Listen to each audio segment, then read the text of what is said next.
आम्ही काँग्रेसच्या नेत्याबरोबर 40 वर्ष काम करून फक्त एवढंच शिकलो, तुमच्या घरातले नेते बनवा, आम्हाला कार्यकर्तेच ठेवा. तर वंचित बहुजन आघाडीच्या संगमनेर कॉर्नर सभेत मुस्लिम नेत्याचं हे भाषण बघा सविस्तर न्यूज एनएमपीवर. नमस्कार, जय जय भारत, जय श्रीराम. न्यूज एनएमपीमध्ये आपले सर्वांचे स्वागत. मध्ये आज बघा संगमनेर शहरातील काही ठळक घडामोडी. संगीताताई धनजडे वंचित बहुजन आघाडीचा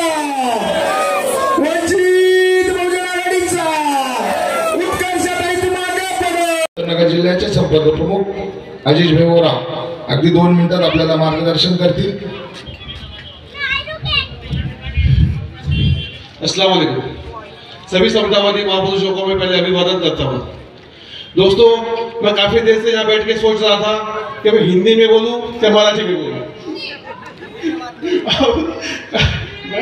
ये सोच, क्योंकि देखो दोस्तों, हम लोग राजनीति में अभी बहुत नए हैं. मेरी उम्र 40 साल की है, लेकिन मैंने कम से कम मेरी जिंदगी के 40 साल सिर्फ प्रस्तावित के सतंजा उठाए थे, एक कार्यकर्ता बोल के. लेकिन जब हम उनके कार्यकर्ता बोल के काम करते हैं तो उनके जो बच्चे हैं, उनके लड़के हैं, नौजवान, वो कैसे नेता बनेंगे, कैसे आमदार बनेंगे, कैसे खासदार बनेंगे और कैसे मंत्री बनेंगे, इसकी वो लोग प्रैक्टिस करते हैं, इसकी वो लोग टेक्निक हासिल करते हैं और वो लोग ये सब सीखते हैं. और हम लोग के लिए ये सब हम लोग ये सोच भी दे सकते हैं, है ना. ये सोच कि तुम लोग सर्वसामान्य आदमी सत्ता में जाना चाहिए, ये सोच पैदा करने वाला महाराष्ट्र के अंदर सिर्फ एक ही नेता है और वह श्रद्धेय बाळा साहेब आंबेडकर. दोस्तों, थोडा प्रोटोकॉल चुका है.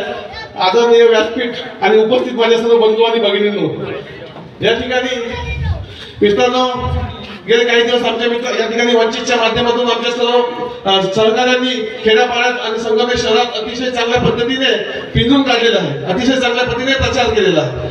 आणि आज या ठिकाणी मुस्लिम मोहल्ल्यामध्ये मीटिंग घेण्याचं कारण म्हणजे की खूप कमी वेळ त्याला या ठिकाणी भेटलेला आहे. अतिशय कमी वेळ असल्यामुळे काही सगळीकडे पोहोचू शकले नाही, त्याबद्दल त्यांच्या मनात खूप खंत आहे. आणि ती खंत मी आपल्याला या ठिकाणी आमच्या वंचित बहुजन आघाडीच्या माध्यमातून मी व्यक्त करतो. दोस्तों, एक बात मैं आपको बताना चाहता हूँ कि हम लोग ने वंचित को वोट क्यों देना चाहिए. पिछले कुछ दिनों से सोशल मीडिया के माध्यम से, व्हाट्सएप के माध्यम से मैं काफी लोगों से बात कर रहा हूँ, लेकिन वो लोग इस बात को समझ नहीं पा रहे. और मेरे बहुत से दोस्त ऐसे जो इस बात को अभी समझ चुके हैं कि यहाँ पे जो ये प्रस्तावित राज्य करते हैं, इन्होंने एक रैकेट बनाया है. वो उसके अंदर बीजेपी, कांग्रेस, शिवसेना, राष्ट्रवादी और सभी पक्ष के लोग हैं. ये आपने कुछ जो बीते जो कुछ दिन गए हैं महाराष्ट्र की राजनीति के अंदर, ये आप सबने देखा होगा कि पहले तो शिवसेना ने बीजेपी को धोखा दिया, फिर अपनी आघाड़ी के साथ में है, कांग्रेस और राष्ट्रवादी के साथ में. उसके बाद में कुछ टाइम के साथ इनके आगे वापिस चले गए, फिर उन्होंने वहां पे सत्ता बनाई. इस तरीके से इन्होंने मिल बांट के सत्ता का मलिदा खाया.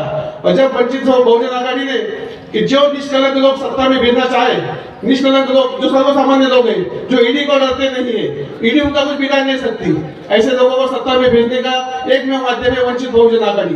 क्योंकि बाकी जो पक्ष के लोग हैं ये प्रस्तावित है, और ये प्रस्तावित की लॉबी गली से लेकर दिल्ली तक है.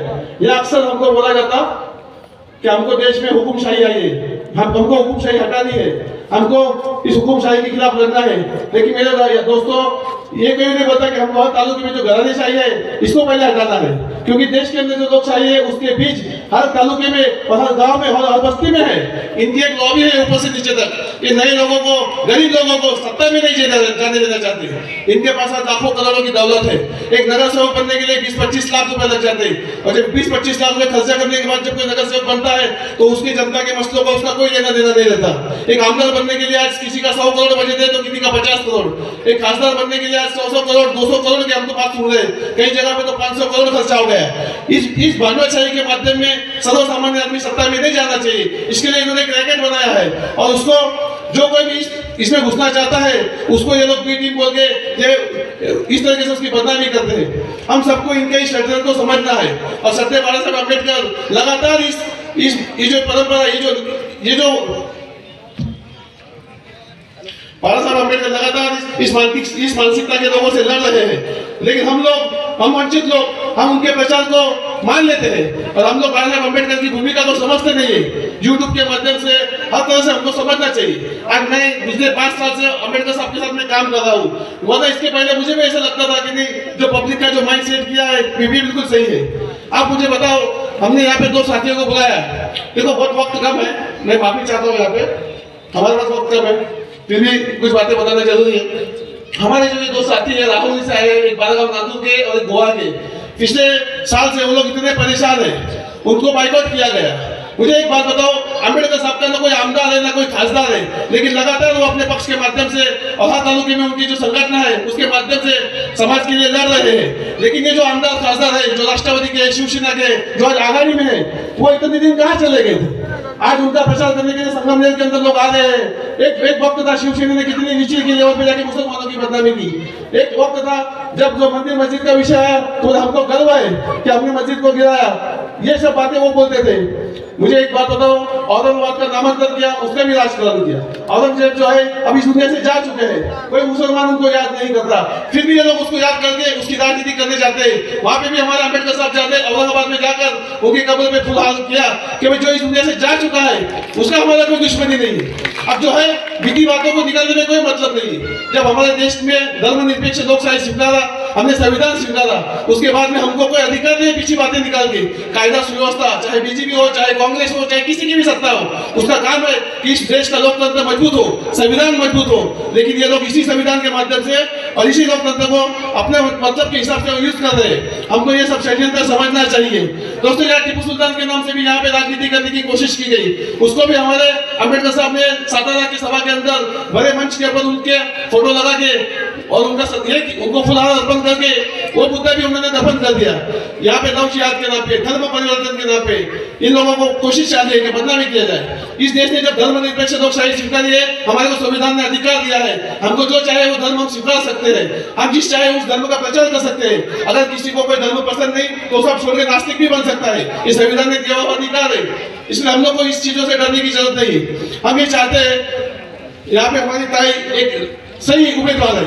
अक्सर हमको बोला जाता है कि नौजवानों ने राजनीति में आना चाहिए, बोला जाता है कि नहीं? राजनीति में नौजवानों ने आना चाहिए, ये बोलते हैं कि नहीं बोलते? फिर अगर नौजवान, हमारी बहन, मैं उनको बहन मानता हूँ, छोटे मेरे उम्र में, हमारी बहन अगर एक तड़पदार उम्मीदवार है, पढ़ी लिखी है, और ये जो दोनों उम्मीदवार है वो बुजुर्ग है, उनकी उम्र हो चुकी है, एक तो 10 साल खासदार रह चुके हैं, दूसरे भी पहले 5 साल रह चुके हैं, अब वो बेचारे बीमार है, बुजुर्ग है। जिस तरीके से हम हमारे माँ बाप की फिक्र करते हैं, अगर वो बुजुर्ग हो जाए तो हम उनको कहते हैं कि आप लोग आराम करो, हम काम करेंगे। मेरी आप लोगों से विनती है, मेरी आप लोगों से बहुत विनती है कि दोनों बुजुर्गों को आप लोग कह दो। हमको बार बार कराया जा रहा है, वो शोले पिक्चर का डायलॉग था, सो जा बेटा नहीं तो गब्बर सिंह आ जाएगा।